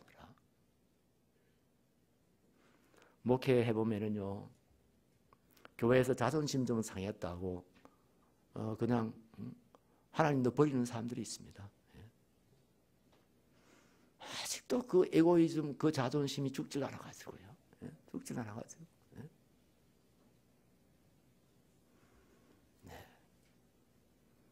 그래서 우리가 큰 교회 그걸 살 게 아니고요. 정말 한 사람 한 사람 영혼을 귀히 여기고 그 영혼을 구원하려고 하는 그런 뜨거운 마음들, 그런 열정들, 그런 사명감들 가지고 사셔야 됩니다. 그리고 여러분 진정으로 한번 헌신해 보시기 바랍니다. 뭘 많이 하지 못해도 정말 진실한 마음으로 주님 앞에 자신을 한번 드리고 교회를 위해서 자신을 드릴 수 있는 분들이 되시기 바랍니다. 정말 하나님 중심, 말씀 중심, 정말 하나님 나라 중심의 삶을 한번 살아보시기 바랍니다. 오늘날 교인들, 오늘날 세상은요, 너무나 인간 중심이고 세상 중심이고 하다 보니까 모두 다 그냥 세상에 올인하고 있어요. 그냥 세상 일에 올인하고 있어요. 하나님 나라 안 믿는 사람들처럼 다 그렇게 살아요. 하나님 나라 없는 것처럼요. 천국을 사모한다는 것도요. 이제 어차피 내가 이 세상을 떠나야 되니까 그래도 천국은 가야 안 되겠냐. 그런 정도지. 진짜 하나님의 나라를 생각하고 하나님 나라는 어떤 나라일까? 하나님 나라의 일을 하려면 어떻게 해야 되는 것일까? 하나님 나라에 들어가려면 우리가 어떻게 살아야 되는가? 그런 것에 대해서 진정으로 관심 가진 사람들이 너무나 적어지고 있는 시대예요. 예? 여러분은 하나님 나라에다가 어떤 보화를 쌓고 있습니까? 여러분의 보물을 어디다 쌓고 있으십니까? 여기 보물이란 말은 제가 가진 시간, 재능, 건강, 재물 이런 것들이 내가 귀하게 여기는 게 다 보물이죠. 내 자녀도 보물일 수 있고요. 그 보물을 하늘에다 쌓으십니까? 땅에다가 쌓으십니까? 여러분 어떻게 살고 계십니까? 정말 진실한 크리스찬들이 되도록 여러분 자기를 한번 철저하게 시험해 보시기 바랍니다. 우리 교회가 1년을 이제 창립 1주년을 맞고 이제 또 새로운 이제 한 해를 시작하게 될 건데요. 정말 이 설립 기념일을 맞을 때마다 여러분 자신들의 설립을 여러분 자신들의 믿음 가지고 처음 출발했던 때를 한 번 더 돌아보시기 바라고 그리고 지금 내가 어디에 있는지 내가 지금 위치가 어디에 있는지 하는 것을 여러분 꼭 확인하시기 바랍니다. 우리가 이렇게 막 분쟁하다가 교회가 갈라져서 이렇게 나오게 되면은요 상처가 있어가지고요 자기를 돌아보기보다는 맨날 저 상대방 나한테 그 못된 짓 했던 사람 교회에서 앞장서서 막 이렇게 막 난리를 했던 사람 자꾸 그런 사람들만 생각을 하기 마련입니다. 예, 이제 1주년 됐으니까 여러분 잊어버리십시오. 예, 그 사람들은 막 그 사람들이 하나님 알아서 하실 거고요. 사실 제가 며칠 전에 전화를 한번 받았거든요. 그 중앙교회 저를 잘 아시는 분이 계십니다. 목사님 사랑과 은혜의 교회 가신다며요.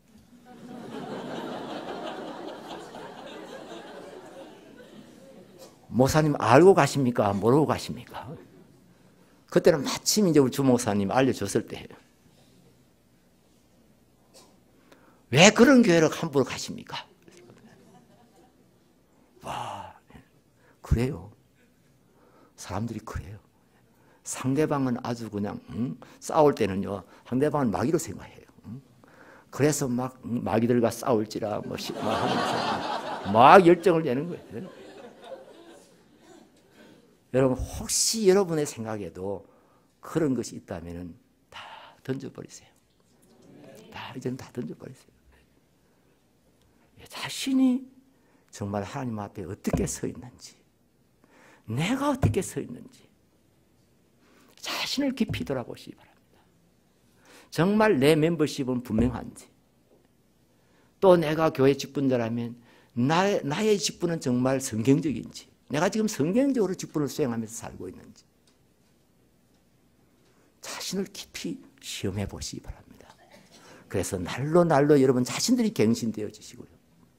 그러면서 우리 사랑과 은혜의 교회가 날로 진정한 부흥을 이루면서 진정한 갱신이 이루어지고 정말 하나님이 기뻐하시는 그런 교회가 되어질 겁니다. 제가 간증하고요. 마치겠습니다. 시간이 많이 가긴 했습니다만은 또 간증할 때는 되게 잠이 안 오기 때문에. 제가 1980년도 2월 1일부로 잠실중앙교회에 부목사로 부임을 했습니다. 목사로 안수를 받고 당회에 들어갔더니 당회 분위기가 이상한 겁니다. 저는요 교회 생활을 하면서 뭐 풍파를 안 겪은 건 아니지만은 그래도 저는 늘 이 교회에 대해서는 상당히 그 로맨틱한 좀 낭만적인 그런 이제 좋은 생각들을 항상 가지고 있었습니다. 그래서 당에 처음에 들어가면서도 참 기대를 하고 들어갔습니다. 당에야말로 목사님, 장로님들이 교회 안에서는 신앙이 제일 좋으신 분들이고 제일 인격적으로 성숙된 분들이니까 어쨌든 그 교회 안에서는요.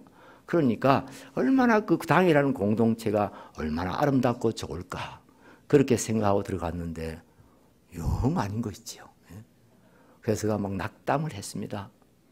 한 번, 두 번 참석하는 동안에 막 당에서 서로 고함도 지르고 막 삿대질도 하고 막 뭘 집어 던지기도 하고 뭐 점점 이게 심해지는 겁니다.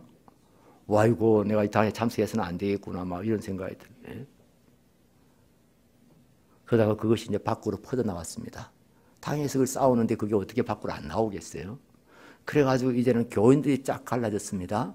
교인들이 갈라져가지고 이제 딱 A파, B파로 갈라져가지고 이제부터 싸우는 겁니다. 막 과음을 지르고 뭐 난리를 하고 뭐. 예? 여러분 다 경험한 거라서 뭐 제가 말 안 해도 다 이해할 거예요. 그 다음에 이제 3년째 되는 해부터는 이제 치고받고 싸우는 겁니다. 예? 목사님이 그때 그 옥상 5층에 임시 사택을 만들어 살았는데 그걸 막아버리고 목사님 반대하는 사람들이 그 아예 통로를 막아버리고 목사님 못 내려오게 만들고 그 다음에 자기들 예배 인도하겠다고 이쪽 파에 장로님이 한 분 나이 많은 분이 딱 서가 강단에 올라와 섰어요. 그러니까 막 또 교인들이 한쪽 편에서는 내려라고 막 고함을 지르고 목사님 뭐 하냐고 해서 뭐 저보고 막 끌고 또 올라가라고 그래서 제가 끌려 올라갔어요. 올라갔더니 목사님 그 장로님 막 저를 획 밀어버려가지고 그냥 제가 그냥 저 의자에 확 처박혔어요. 그러니까 막 교인들이 막 와 막 하면서 막 고함을 지르고 내려오라고 그래. 그러니 장로님 막 그냥 시부지게 내려가시더라고요. 그래서 제가 이제 올라서서 예배를 인도하는데 무슨 예배가 인도가 되겠습니까, 여러분? 예? 그냥 찬송 하나 부르고 뭐 그냥 기도하고 말씀 한 구절 읽고 그냥 뭐 설교라는 건 한 5분 하고 뭐 그래가지고 한 20분인가 25분 만인가 뭐 예배를 마쳤습니다. 예. 그리고는 뭐 그야말로 이제는 막 그야말로 그냥 뼈가 부러지도록 싸웠습니다. 예. 나중에 노회에서 뭐 이래도 안 되고 저래도 안 되고 하니까 목사 장로는 무조건 다 이 교회를 떠나라. 예? 무조건 잠실중앙교 목사 장로는 무조건 다 떠나라. 예? 예. 그래가지고 다 제명하고 또 뭐 임행경서까지 주가지고 다. 그런데 노회에서 이제 그렇게 하면서 저 부목사 하나 있는 것까지 이렇게 쫓아보내버리면은 제명을 해버리면은 그럼 내일 아침부터 누가 새벽기도 인도하냐. 교인들 명부라도 가지고 있다가 나중에 새 목사님 오시면 넘겨드려야 될 거 아니냐. 그래가지고 저를 살려준 겁니다. 예. 이제 저 정주체 부목사는 그냥 놔두자고. 치리하지 말고 놔두자고. 그래가지고 제가 이제, 뭐랄까요. 하여튼 그 담임 목사 올 때까지 이제 제가 맡게 됐는데 저를 살려준 게 아니고 이제 그때부터 저를 죽인 겁니다. 사실. 제가 죽을 고생을 했으니까요. 예. 제가 그때 나이, 제가 그때 부목사 때 나이가 37이었습니다. 제가 뭐 아는 게 있습니까? 본 게 있습니까? 뭐 배운 게 있습니까? 아니면은 뭐 좀 키라도 크고 뭐 힘이라도 좀 있었습니다. 예. 그리고 그때 건강도 최악이었습니다. 아주 안 좋았습니다. 지금은요 그때보다 몸무게가 8kg 더 부른 상태입니다. 저 지금도 좀 빼빼 말랐지요. 근데 여기다 8kg 빼버리 보세요. 그리고 제가 신장이 안 좋았기 때문에 이 콩팥이 안 좋았기 때문에 늘 얼굴이 누렇게 떠가 있고요. 항상 부어 있었습니다. 빼빼한데 이렇게 부석부석 해가 있는 겁니다. 그런 사람이 이 앞에 서가지고 뭘 할 수가 있겠어요. 그리고 제가 뭐 한 가지만 뭘 해도 막 난리가 나는 겁니다. 난리가 나는 거예요. 예를 들어서 안내 집사님을 B 집사님을 세웠다 이러면은요, 이 반대쪽에서요 찾아와가지고요, 아니 그 마귀 새끼를 교회 앞에다 세우면 어쩌냐고. 아니 정신이 있어 없어 막 이러면서 저한테 막 따지지요. 예? 제가 그때 당한 건 기가 막히죠. 예? 다행히 제가 얻어맞지 않은 것은요, 몇 번 채이기는 했습니다만 그래도 본격적으로 얻어맞지 않았던 것은 저를 경호하시는 분이 있었기 때문에 지금 저 뉴질랜드 원주민 선교사로 가 계시는데 그때 집사님이 이분이 실제로 박정희 대통령 때 경호실에서 일했던 장교예요. 군 장교를. 이분은 몸은 이렇게 크고 막 뚱뚱하신 분인데도 뭐 합기도 태권도 막 보태면 뭐 8단인가 되는 분이에요. 아주 총도 잘 쏘시고. 그래가지고 교회에서 막 폭동이 일어나면은 이분이 조용히 와가지고 저 앞에 서버린 겁니다. 예. 그럼 저는 조그만 하니까 아무도 안 보이죠. 그래 그냥 그분이 저를 가려주면 제가 이 숨어 있다가 이제 살 피해버리고 이제 그래서 얻어맞지는 별로 안 왔어요. 재직회를 하면은요 아무도 발언 안 합니다. 하도 많이 싸워갖고요. 이게 누가 발언했다가 또 막 싸움이 일어날 것 같으니까 아무도 말 안 합니다. 그래서 그냥 제가 찬송 한 장 부르고 뭐 성경 몇 구절 읽고 그다음에 회개보도 별 할 게 없어요. 뭐 다들 연보를 안 하니까. 또 교회 건축이 끝난 지가 얼마 안 돼 가지고 교회 비전 또 많았거든요.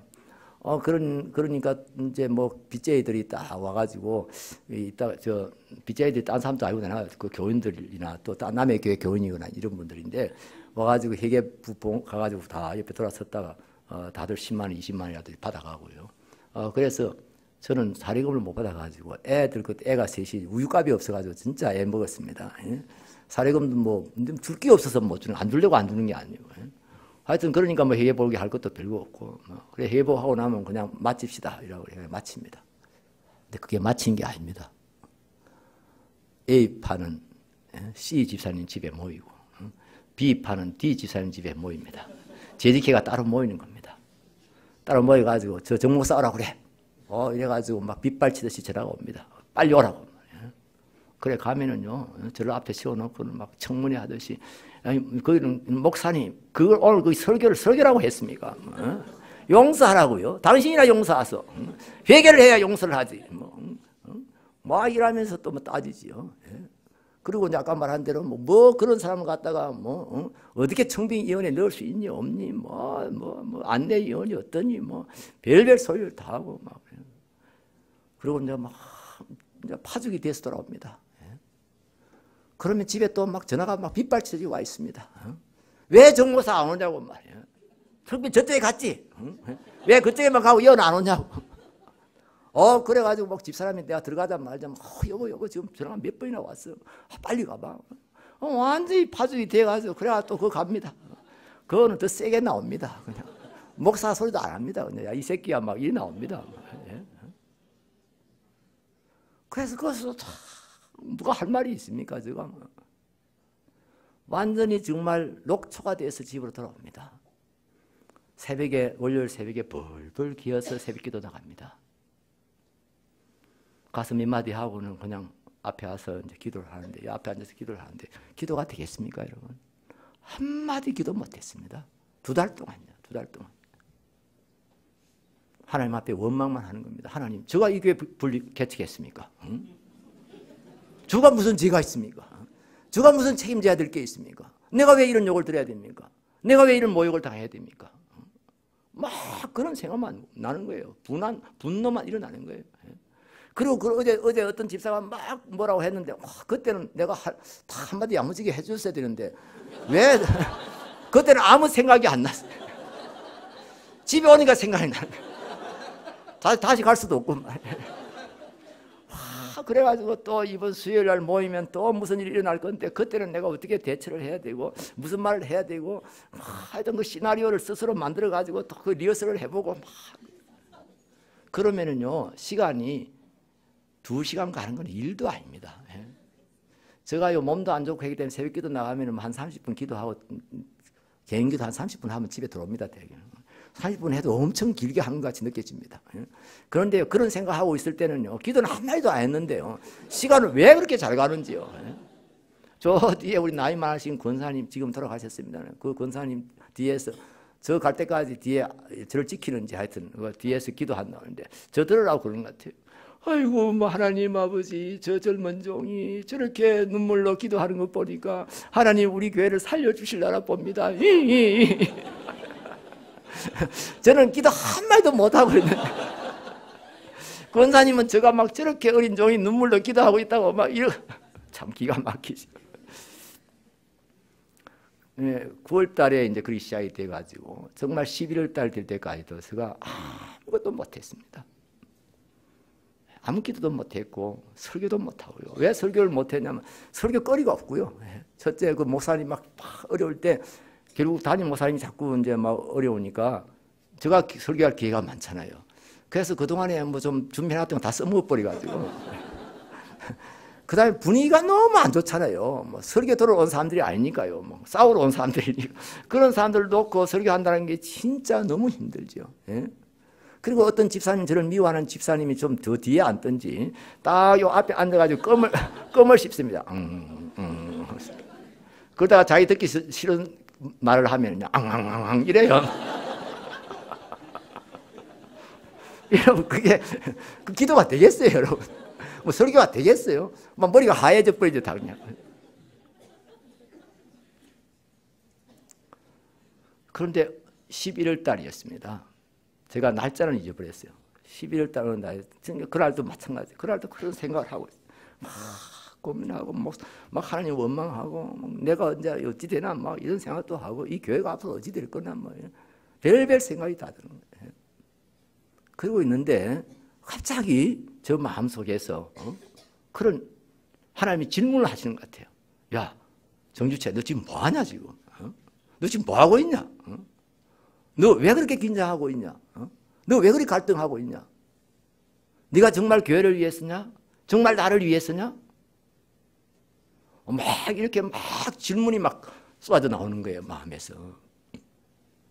내가 아무도 말을 못하게, 한마디 대답할 말이 없어요. 진짜 제가 뭐 교회를 생각해서 진짜 막 하나님 영광을 전혀 그런 것은 염두에도 없었고, 내가 억울하고 내가 당한 게 너무 막 내가 막 아무 이유 없이 막 이렇게 고생하고 하는 게 이 뭐냐 싶은 생각이 들고 막 그 생각밖에 없었는데 제가 뭐 대답이 할 말이 없지요. 그때 하나님께서 저에게 주신 말씀이 우리가 읽은 로마서 12장 1절 2절 말씀입니다. 꼭 옆에서 누가 저에게 읽어주는 것처럼 생생하게 저에게 들려주시는 겁니다.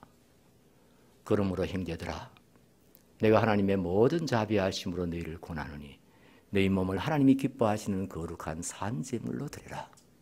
이는 너희의 드릴 영적 예배니라. 너희는 이 세대를 본받지 말고 마음을 새롭게 함으로 변화를 받아 하나님의 선하시고 기뻐하시고 온전하신 뜻이 무엇인지 분별하도록 하라. 그때는 제가 이 말씀 암송하지 못했을 때입니다. 그런데 그렇게 제가 지금 암송하는 것처럼 또록또록하게 저한테 그 말씀을 주시는 겁니다. 그 말씀을 듣는 순간에 제가 이거 하나님 말씀이다.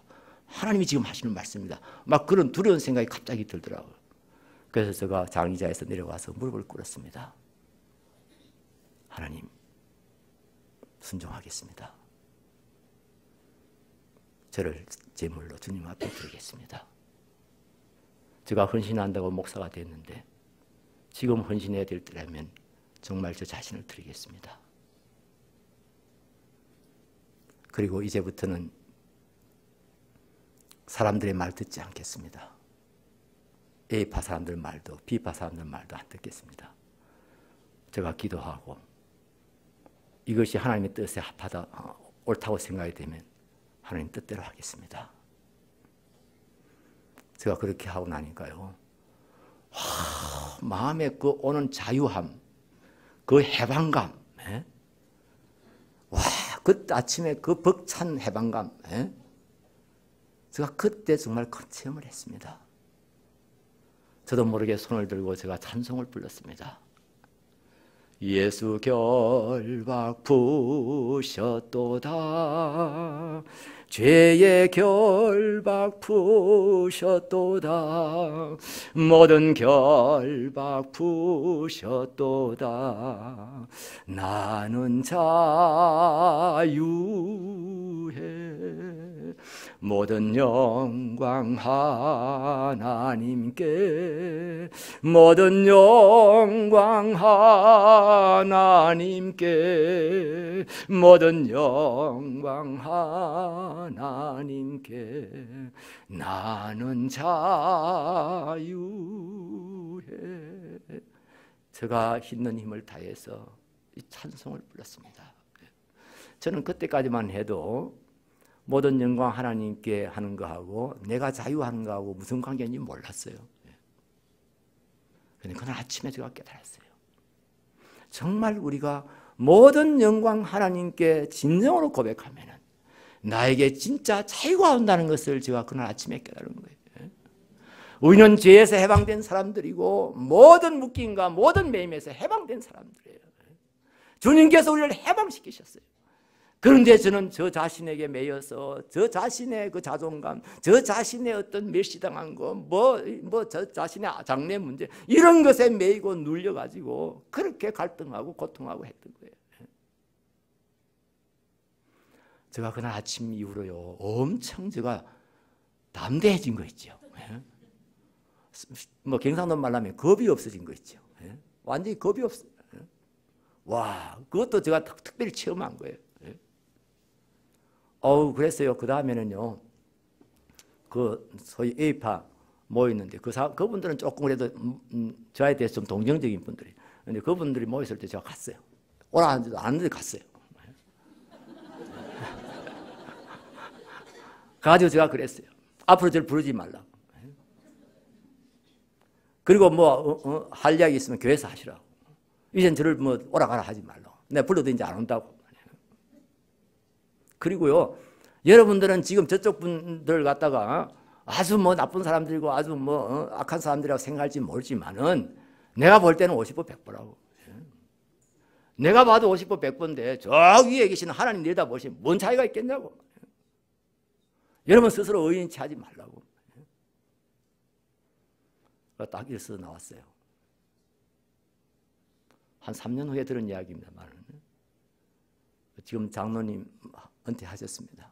그때 지사님이셨는데 저한테 그러더라고요. 목사님, 그날 목사님 되게 멋있었어요. 탁 큰 소리 치고 나가는데 그 뒷모습이 아주 멋있더라는 거예요. 저는 앞모습이나 뒷모습이나 별로 멋은 없습니다. 그래요. 제가 그렇게 결심했어요. 이제는 정말 하나님의 선하시고 기뻐하시고 온전하신 뜻이 무엇인지 거기에 집중하고 그 하나님의 뜻이라고 하면은 그대로 하자. 뭐든 맞든지 터지든지 그건 둘째 이야기고 일단 하나님 말씀대로 하나님 뜻대로 하자. 그랬지만은 제가 그렇게 결심하긴 했지만은 제가 사실 할 일은 없었어요. 아까 말씀드린 대로 제가 무슨 설교를 잘한 것도 아니고요. 잘할 수도 없었고요. 저 영성은 완전히 밑바닥에 있었고요. 녹초화되어 있었고요. 제가 무슨 경험이 있어 정치를 하겠습니까? 제가 뭐 어른다 와서 뭐 사람들 모아가지고 화해를 시키겠습니까? 아무것도 할 일이 없었어요. 제가 누구 만났다, 밥을 같이 먹었다 이러면 당장 소문이 나요. 정 목사가 또 누굴 만났다는데 또 모여가지고 무슨 꿍꿍이를 했겠, 뭐 이래가지고 또 말이 많아요. 그래서 절대 사람들 못 만나요.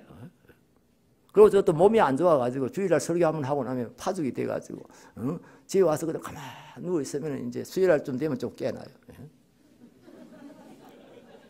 그런데 하나님이 하시더라고요. 하나님의 손이 움직이는 걸 제가 봤어요. 제가 간증하고 싶은 게 이겁니다. 제가 정말 나 자신을 하나님 앞에 산 제물로 드리겠다고 각오하고 이제는 하나님의 뜻대로 하겠다고 결심하고 그것밖에 저는 한 게 없어요.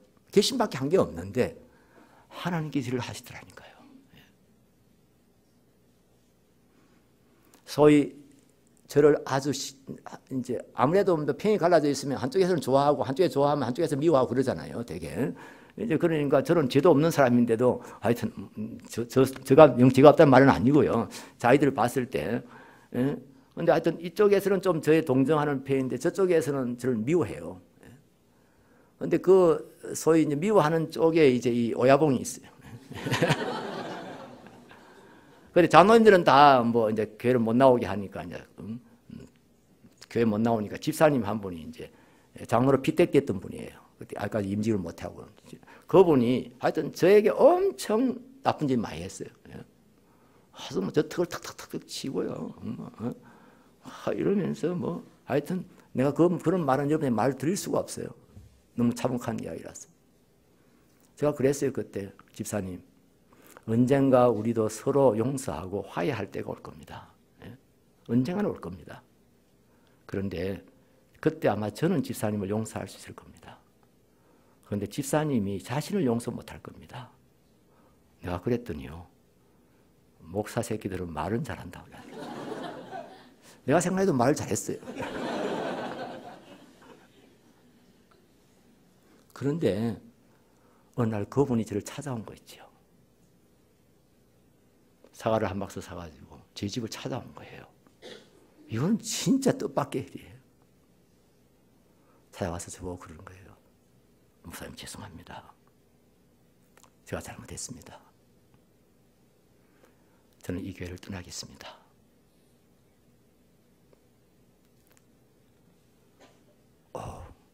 진짜 뜻밖이에요. 그래서 제가요. 집사님 역시 신앙에는 저보다 선배시네요. 잘못한 건 다 우리 목사 장로들이 잘못한 거지 집사님들이 무슨 죄가 있습니까? 목사 장로들이 잘못한 것에 그냥 폐하 갈라져가지고 싸운 것 뿐이지. 그냥 휩쓸린 거지. 진짜 내가 먼저 내가 용서를 빌어야 될 사람은 전데 집사님 찾아오셔서 이렇게 말씀하시니까 정말 너무 감사하고 저는 정말 몸둘 바를 모르겠습니다. 집사님 교회 옮기지 마세요. 우리가 서로 화해했으면 용서했으면 열매를 맺어야 되지 않겠습니까? 좋은 목사님 이제 담임 목사님 모셔놓고 그때 뭐 저 때는 저도 가야 될 거고 그때 집사님 다시 생각해 보십시오. 제가 그리고 돌려보냈어요. 와 그리고 난 뒤에 저 마음에 오는 또 다시 하나의 새방감. 와 그 기쁨, 평안함. 여러분 사람의 머리를요 하나님 외에는 숙이게 할 사람이 없습니다. 특별히 싸움이 벌어지는 현장에서는 더욱 그렇습니다. 애 하나라도요 억지로 머리 숙이게 못합니다. 제가 언젠가 신방을 갔더니요 어떤 꼬마가 하나 서너 살 못 놈이 쫓아나오더니 목사님 안녕 이라고는 또 쫓아 들어가더라고요. 그러니까 저거 엄마가 야 이놈아 좀 목사님한테 정식으로 해야지 그게 뭐냐 이러면서 가서 이제 손을 잡고 나왔어요. 나와 다시 해봐 다시 정식으로 해봐 목사님 안녕하세요 이렇게 해봐 하니까 안 한다고 막 이러고 있는 거예요. 그리고 엄마가 머리를 잡고 눌렀어요. 머리를 잡고 누르니까 탁 빠져나가면서 뭘 한 줄 아세요? 나 목사 싫어! 억지로 자기한테 인사하게 하니까 목사가 싫다는 거예요. 얼마나 그 엄마가 그냥 무안해가지고 막 어쩔 줄 모르고. 그래요. 어린 애 하나라도 억지로 머리 숙이게 못해요. 하나님께서 그분의 머리를 숙이게 만든 거예요. 그리고 이제 한 또 몇 개월 지났는데 또 왔어요. 또 사과를 사가지고 또 왔어요. 목사님 제가 아무래도 안 되겠습니다. 제가 교회에 와서 은혜를 받을 수가 없습니다. 목사님 얼굴을 쳐다볼 수가 없습니다. 말씀이 한마디도 귀에 안 들어옵니다. 목사님 저도 은혜 받고 살아야 되지 않겠습니까? 저를 낳아주십시오. 제가 어느 교회로 가려고 합니다. 저 가서 열심히 하겠습니다. 그래서 제가 그 말 듣고는 놔줬어요. 제가 그때 뭐 세운 원칙이 하나 있었어요. 교인들이 가려고 할 때 정말 이분이 이 교회를 떠나서 딴 데로 가는 것이 이분에게 더 은혜로울 것인지 여기 계속 나오는 것이 은혜로울 것인지 제가 항상 그 기준을 가지고 판단하려고 노력을 했어요. 교회가 은혜 받아야 되잖아요. 교인들이. 은혜 못 받으면 그건 자기도 죽고 교회도 죽는 거 아니에요. 중직자가 은혜 받아야 되죠. 은혜 받지 않고 뭘 가지고 교회를 섬기겠어요. 중직자들이 많이 기도하고 말씀 묵상 많이 하고 은혜 받아야 될 이유가 그게 있습니다. 자기 건 없거든요. 하나님께로부터 받아 있어야 돼요. 받아서 흘려보낸단 말이에요. 우리는. 자기가 은혜 받지 못하고 내가 장로네, 내가 수장로네, 내가 뭐 이 교회 제일 선임 안수 집사네 이라고 설치면요 교회 꼭 문제 생깁니다. 꼭 문제 생깁니다. 목사도 마찬가지입니다. 목사님이 서재에서 은혜 받아야 됩니다. 서재에서 은혜를 받아야 이 강단에서 은혜가 흘러가게 되는 겁니다. 자기는 받은 은혜가 없는데 준비해가지고 한다 해서 은혜가 되는 것은 아닙니다. 그렇습니다. 그래서 제가 내가 판단해서 저분은 교회를 옮기는 게 더 낫겠다 싶으면 제가 때로는 교회를 옮기라고까지 이야기합니다. 그러다 제가 큰 오해를 받은 적도 있습니다. 어떤 집사님이 한번 잠실에서 일산으로 이사를 갔거든요. 그래서 집사님이 일산에서도 그 잠실까지 오는 겁니다. 그 오는데 어떤 차가 막히면 주일날은 차가 덜 막히지만은 어제 차 막히면은 1시간 반, 2시간 막 이렇게 걸려서 오는 겁니다. 내가 그래가지고 저기 주일날 한 번 예배만 드리고 새벽기도 못하지요. 주일도 못 나오고 제가 되겠냐? 봉사가 또 되냐? 그래서 제가 그 집사님, 이 집사님 그냥 그 교회, 그것도 우리 교당교회에 있으니까 그 어느 교회 아주 목사님 설교도 잘 하신다는데 그리 가세요. 이랬더니 이분이 막 엄청 삐친 거 있죠. 나는 목사님 짝사랑했나 봐요. 막 이러면서 자기는 너무 목사님 좋고 은혜로 와서 왔는데 자기를 목사님은 떠나줬으면 아마 그렇게 생각했던 모양이라고. 전혀 그건 아니에요. 어쨌든 그리고 제가 기도해주고 그분이 옮기셨어요. 교회를 옮기시고 그분이 이제 다른 교회 가셔서 장로님 되시고 잘 섬기고 계세요. 그분이 딱 떠나고 나니까요. 교인들의 긴장이 착 풀어지는 겁니다. 한쪽 장수가 이제 떠나버리니까 그 다 곤두세우고 있던 신경이 다 그냥 내려앉는.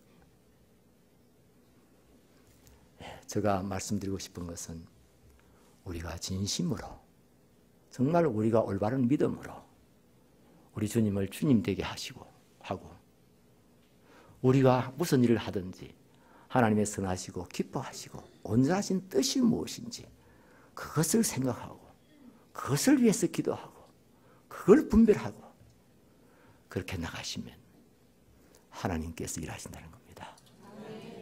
하나님께서 일하십니다. 왜냐하면 주인이 당신이시니까요. 주인이 당신이시니까요. 제가 참 어쩌다가 그냥 담임이 또 됐습니다. 담임 되고 난 후에도 여러 가지 어려움이 있었습니다.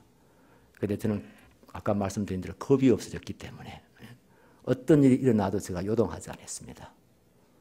그전에는 전화만 따르는 울려도 가슴이 두근두근하고 막 이랬는데 그 뒤로는 제가 겁이 없어졌어요. 제가 언젠가 이제 휴가 간다고 저 지리산 휴가로 갔어요. 저 처남이 전남대학교 교수로 있어가지고 두 가정이 같이 이제 그 지리산 기술구로 이렇게 휴가를 간 하루쯤 지났는데 우리 부모님이 막 전화가 온 거 있죠. 목사님 큰일 났어요. 좀 빨리 올라오시라고. 막 지금 이거 심각하다고. 내가 그랬어요. 이 목사, 내가 안 올라가면은 그 문제가 해결 안 될 것 같아? 이랬더니, 목사님 올라오셔야 돼요. 지금 큰일 나요. 그럼 내가 안 올라간다는 거예요. 나는 주인이 아닌데, 내가 올라가서 해결될 문제 같으면 나는 안 올라가야 된다. 주인이 해결해야지 왜 종이 해결하냐고. 내가 안 올라가서 해결 안 될 문제 같으면 해결 안 돼버려야 되죠. 예? 내가 안 올라가서 무너질 교회라면 무너져야죠. 왜냐하면 제가 주인이 아니니까요.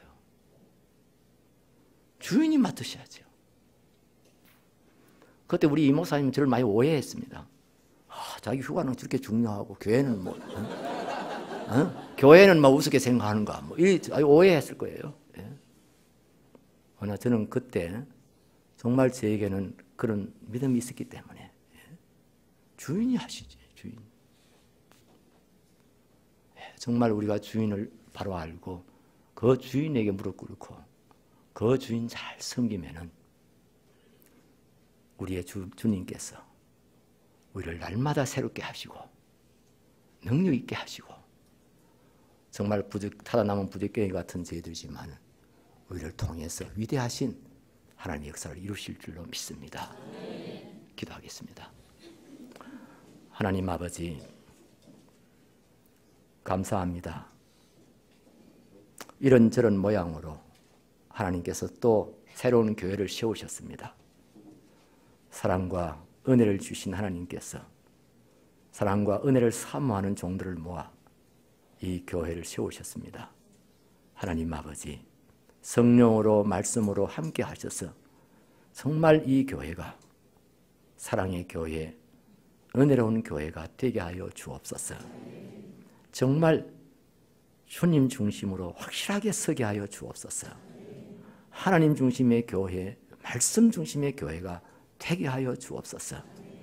담임 목사님으로부터 모든 장로님들, 모든 직분자들 언제나 하나님 앞에 무릎을 꿇고 우리 주님의 선하시고 기뻐하시고 온전하신 뜻이 무엇인지를 분별하게 하시고 뜻이 나타날 때 그 뜻에 온전히 순종하는 저희들 되게 하여 주시옵소서. 오늘날 한국교회가 이렇게 무너지고 있는 것 같은 이런 위기를 느끼고 있습니다. 아버지 하나님, 우리를 통촉하시옵소서. 붙들어 주시옵소서. 다시 하나님 중심으로 말씀 중심으로 바로 서게 하여 주시옵소서. 예수님의 이름으로 기도드립니다. 아멘.